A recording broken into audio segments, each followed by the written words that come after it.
Welcome everybody to a bird's eye view, a quantum leap, time wave zero, and castles in the sand. I would like to take some time out here to do a brief reflection on the change of consciousness that has happened on this planet at a pretty fast rate. And there are many people that have arrived since the 1940s, if not a little earlier. There was a wave that came and brought with them a consciousness that was needed on a starving planet where humanity is going down a pretty destructive path. And so, not only that, but bringing the entire planet with them, and many worlds. Many worlds. So, basically, there were many people that came in the 1940s, and it started in the 1940s and on, and that we were pretty much a family on a mission. If we came from different groups, it doesn't matter. We had a consciousness, and we knew what we were going to do on this planet, and we came to do that. And so, in the late 1980s, there was a cosmic convergence. There was a terminology for just a massive shift in the energetic platform on the planet. And then it took a little bit, years after that, and then up to 1999, it was predicted that was going to be the end of the world. Of course, Edgar Cayce was one of them. There were many prophets. There were many predictions at that time that it was going to be the end of the world. And 2000 came around, and we were there because, again, we changed the consciousness. We changed the frequencies. And so we were able to change the thing that was like almost set in stone in a way. It was a miraculous thing that happened. And we succeeded. And so after 2000, there were basically from 2000 to 2010, humanity pretty much lived entire human history in a decade period. And you can look back and do your research about Terence McKenna, because I love talking. Terence is a wonderful seer and beautiful one that worked with the plants and the spirits of the earth and knew very much about these times. He was very intelligent and came up with this concept called time wave zero, where we would be moving up to what in the Mayan calendar, you've heard of that. There were many predictions of the end of time as we had known it to be, and saying that basically all time up to that point, that time wave zero, is going to speed up real fast until literally it stops. So time as we know it stops, and it stopped as we know it, and it did occur. So about 2000 to 2010, we lived literally all of human history in a decade. And you could do your research on that. It doesn't take much to see it. You live through it. You have to just do a little bit, jog your memory a little bit. And so a little bit before that, about 3 years, right around 2007, we made a quantum leap in consciousness. The world wasn't paying attention. And so that took a little bit of time after that.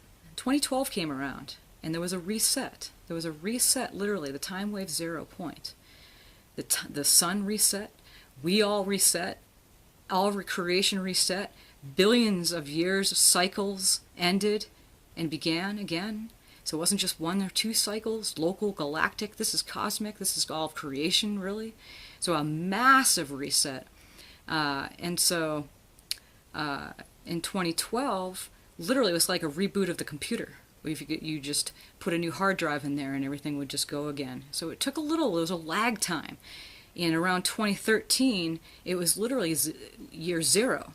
But because the lag, and because most of the consciousness on the planet, mass consciousness, was unaware of this quantum leap and the reset, the time wave zero, they were still acting out, and still are, the old behaviors and the old patterns of the way they all used to do it. And so about 2013 was year zero, 14 was year one.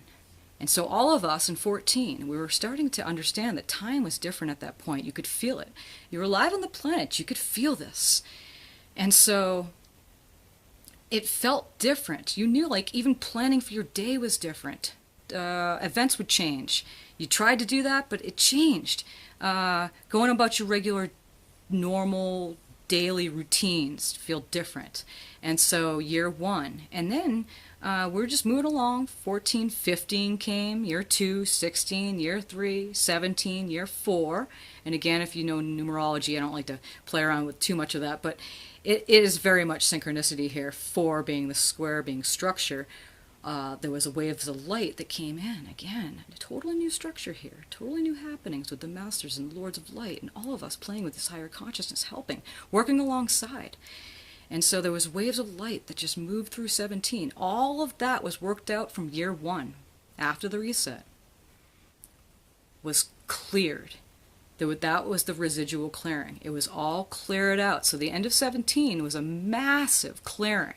And all of us went through that clearing. And we're still going through it on some level or another. But nothing like that.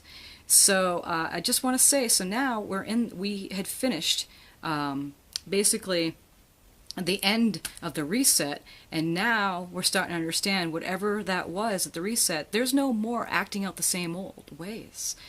And you're finding that it's different now. There's different frequencies, there's different energies at play, and the moment feels different. When you go to reach and go to react, how you used to react to things are different. How I can take a pause right there for reflection and not have to sit there and search for words I might have to want to say right now. That's changed.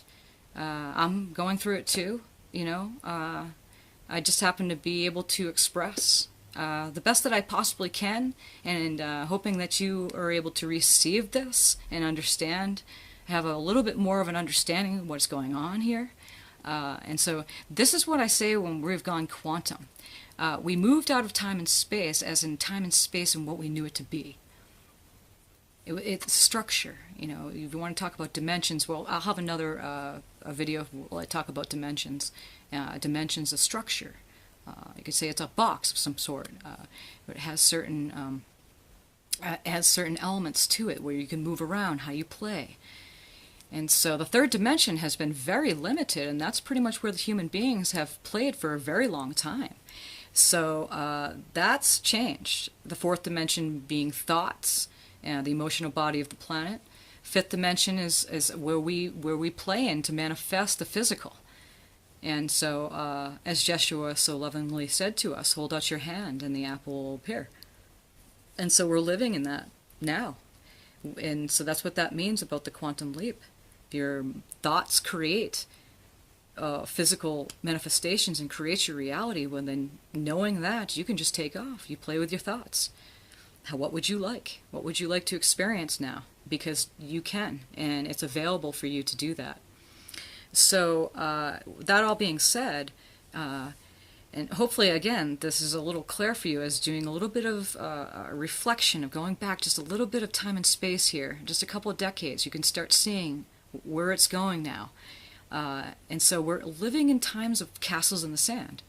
And so what that means is that, again, how we used to navigate on the planet, how we used to manifest, even how we used to get our natural resources, what we used to build things out of, the materials we use to build, all of it is changing. Of course, the landscape, the earth is changing. Where we're able to do it, how we're able to do it, what we use to do it is all going to change. And it's changing right now. So as I say, castles in the sand, you can still, again, it doesn't mean that you don't live out your life and have your plans. No, you're moving along with this. And so I'm just doing this to say, hey guys, things are changing here, and so this is why. And this is maybe a little bit of something you can say, okay, so when you go about your business in the days coming here, you'll remember a little bit, hey, you know what, you have a lot different things to play with now.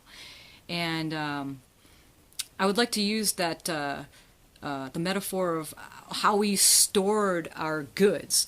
We used to have aluminum and or metal, and then aluminum. Of course, aluminum used to be really expensive.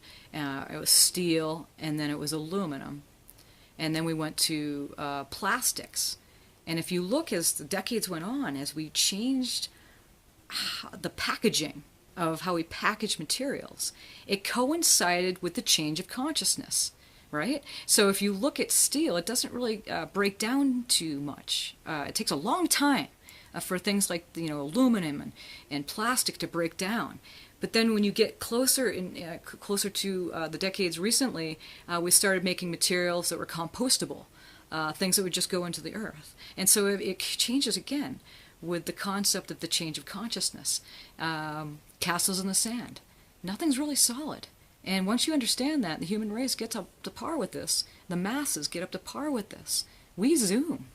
We can create worlds with this notion. And so it's touch and go. You don't own anything. The only thing you own is your breath. And of course your eternal consciousness. You are never beginning and no end. And it's just basically this earth has been a playground for you and a classroom, I suppose, for many. Now it's a playground for many to understand this, and that you are God too. And we came here to change this, and we did it. And now we're in the quantum field. And this is what this all means. So hopefully that gives you a little bit, again, a little bit of something to go forward here. I'll do a little bit of more, and we'll start making sense as we go along. I have so much to say around all this. And of course this platform's a little tricky, but I try to get out the feelings. I try to get into that mode so that I can get the words, find those words, so that you, the listener, understands what I'm saying. But I'm sure I can feel from you right now that you're feeling me, so that you're understanding on so many different levels than my words could actually tell you. And this is also where we're going. So thank you for your time today, and many blessings.